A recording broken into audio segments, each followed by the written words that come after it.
Codependência nunca mais. Parte 1. O que é codependência e quem a tem?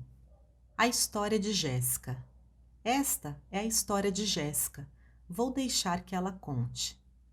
Sentei-me à cozinha tomando café, pensando no trabalho doméstico que ainda tinha por fazer. Lavar a louça, tirar o pó, lavar roupas. A lista era interminável, mas eu não conseguia começar. Era coisa demais para pensar. Parecia impossível fazer aquilo tudo, assim como minha vida, pensei. O cansaço, uma sensação conhecida, apossou-se de mim. Fui para o quarto. Antes, um luxo, cochilar transformara-se agora numa necessidade. Dormir era só o que eu conseguia fazer.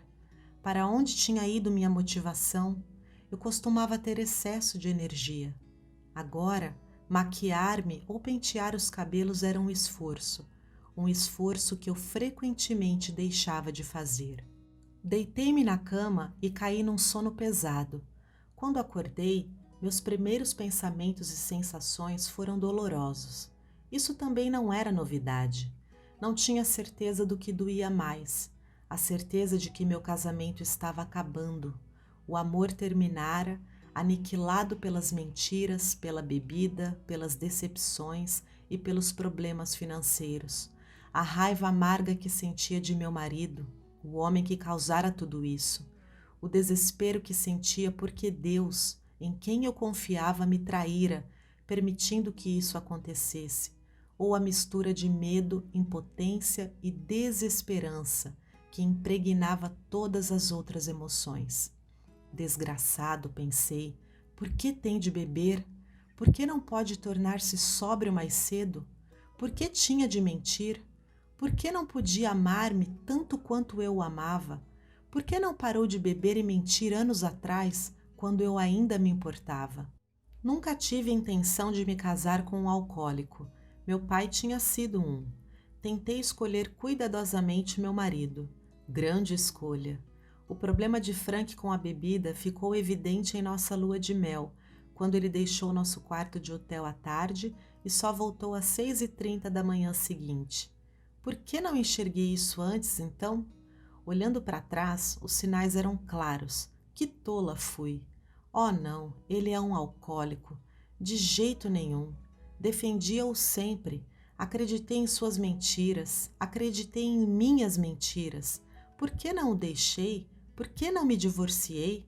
Por culpa, medo, falta de iniciativa e indecisão. Além disso, eu já o havia deixado uma vez. Quando nos separamos, eu só sentia depressão, pensando nele e me preocupando com dinheiro. Sou uma desgraçada.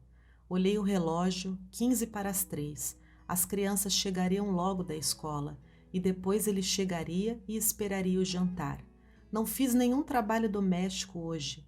Não consigo fazer nada e a culpa é dele, pensei. A culpa é dele. De repente fiquei emotiva. Será que meu marido realmente estava no emprego? Talvez ele tivesse levado outra mulher para almoçar. Talvez estivesse tendo um caso. Talvez tivesse saído mais cedo para beber. Talvez estivesse no escritório, criando confusão. Por quanto tempo mais ele seguraria o emprego? Uma semana? Um mês? Como sempre, logo se demitiria ou seria demitido. O telefone tocou, interrompendo minha ansiedade. Era uma amiga e vizinha. Conversamos um pouco e lhe contei sobre meu dia. Vou ao Alanon amanhã, disse ela. Quer vir comigo? Já tinha ouvido falar do Alanon, um grupo de pessoas casadas com alcoólicos. Vinha-me à mente a visão de mulherzinhas reunidas falando sobre as bebedeiras dos maridos, perdoando-os e pensando em pequenas maneiras de ajudá-los. Vamos ver, tenho muita coisa para fazer, expliquei sem mentir. Senti-me insultada e mal pude ouvir o restante da conversa. Claro que não queria ir ao Alanon. Eu tinha ajudado demais. Já não tinha feito bastante por ele? Fiquei furiosa com a sugestão de que tinha de fazer mais e continuar a tentar encher esse buraco sem fundo de necessidades insatisfeitas que chamamos de casamento. Estava cansada de carregar o fardo e sentir-me responsável pelo sucesso ou fracasso do nosso relacionamento. O problema é dele, pensei. Deixe que ele encontre a solução. Deixe-me fora disso. Não me peça mais nada, apenas faça com que ele melhore e eu me sentirei melhor. Depois de desligar o telefone, arrastei-me até a cozinha para preparar o jantar. De qualquer modo, não sou eu quem precisa de ajuda, pensei. Eu não bebo, não uso drogas, não perco empregos e nem minto ou engano a quem amo. Mantenho a família unida com o maior sacrifício. Tenho pagado as contas, mantido um lar com um orçamento apertado, estando sempre ali para qualquer emergência. E casada com um alcoólico, emergência é o que não falta. Atravessando a maioria das crises sozinha e preocupada ao ponto de frequentemente adoecer. Não, decidi, não sou a responsável aqui. Não há nada de errado comigo. Tenho apenas de continuar e começar a fazer minhas tarefas diárias. Não preciso de reuniões para fazer isso. Me sentiria culpada de sair quando tenho todo esse trabalho para fazer em casa. Deus sabe que não preciso de mais culpas. Amanhã me levantarei e me ocuparei. As coisas vão melhorar. Amanhã. Quando as crianças chegaram, vi-me gritando com elas. Isso não surpreendeu ninguém. Meu marido era o bonzinho, o cara legal. A carrasca era eu. Tentei ser agradável, mas era difícil. A raiva estava bem embaixo da superfície. Por muito tempo, tive que tolerar muito. Não queria ou não era mais capaz de tolerar qualquer coisa. Estava sempre na defensiva. Sentia de que alguma forma lutava pela minha vida. Mais tarde descobri que era verdade. Quando meu marido chegou, esforcei-me em preparar o jantar. Comemos, mal nos falamos. Tive um dia agradável, disse Frank. O que ele quer dizer? Pensei. O que realmente ele fez? Pelo menos estava no trabalho? Além disso, quem se importa? Que bom, retruquei. Como foi seu dia? Perguntou ele. Que diabo acha que foi? Pensei. Depois de tudo o que me fez, como espera que meus dias sejam? Lancei-lhe um olhar ameaçador, forcei um sorriso e disse: Meu dia foi bom, obrigada por perguntar. Frank olhou para o outro lado. Ele ouviu o que eu não estava dizendo, mais do que o que eu dizia. Ele sabia que era melhor não dizer mais nada, e eu também. Estávamos quase sempre a um passo de uma discussão irada, uma reedição de ofensas passadas, gritando ameaças de divórcio. Costumávamos desabafar em brigas, mas nos cansamos delas. Então fazíamos isso silenciosamente. As crianças interromperam nosso silêncio hostil. Meu filho disse que queria ir a um parque que ficava a alguns quarteirões de casa. Eu disse que não. Não queria que ele fosse sem o pai ou sem mim. Ele resmungou que queria e que iria sozinho, e que eu nunca o deixava fazer nada. Gritei que ele não ia e ponto final. Ele gritou, por favor, tenho de ir, todos meus amigos vão. Como sempre, cedi. Está bem, vá, mas cuidado, avisei.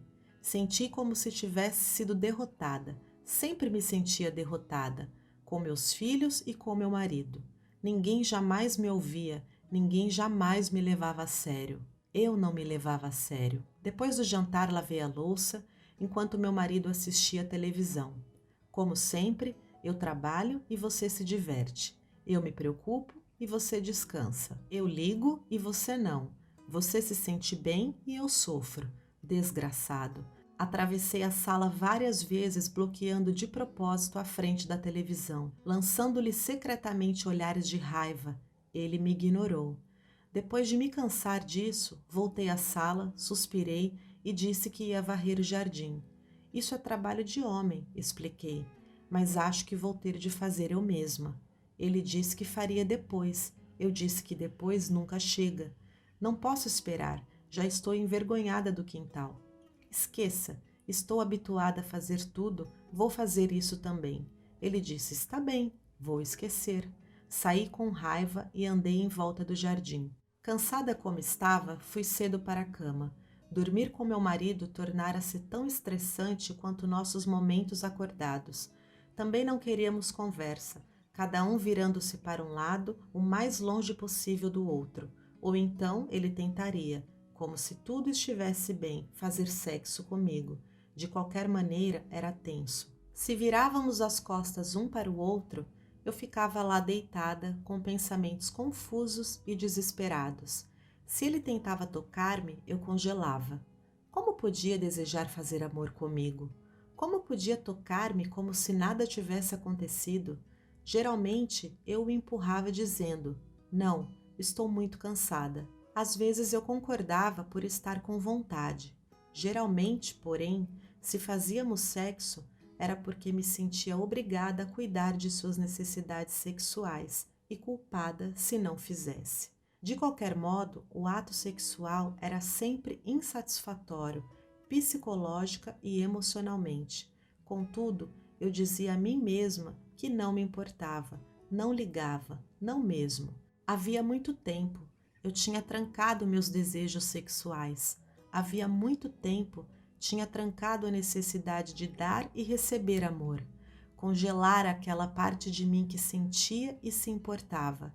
Tivera de fazer isso para sobreviver. Esperava tanto desse casamento.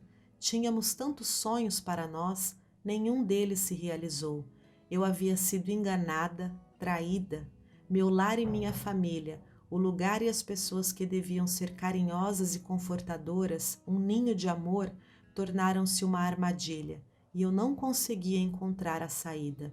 Talvez as coisas melhorem, continuava dizendo a mim mesma. Afinal de contas, os problemas são culpa dele. Ele é um alcoólico. Quando ele melhorar, nosso casamento também melhorará. Mas eu já estava começando a duvidar disso. Ele está sóbrio e frequentando os alcoólicos anônimos havia 6 meses. Estava melhorando. Eu não. Sua recuperação era mesmo suficiente para me fazer feliz? Até ali, sua sobriedade não parecia estar mudando a maneira como eu me sentia.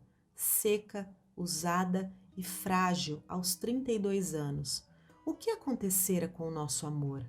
O que acontecera comigo?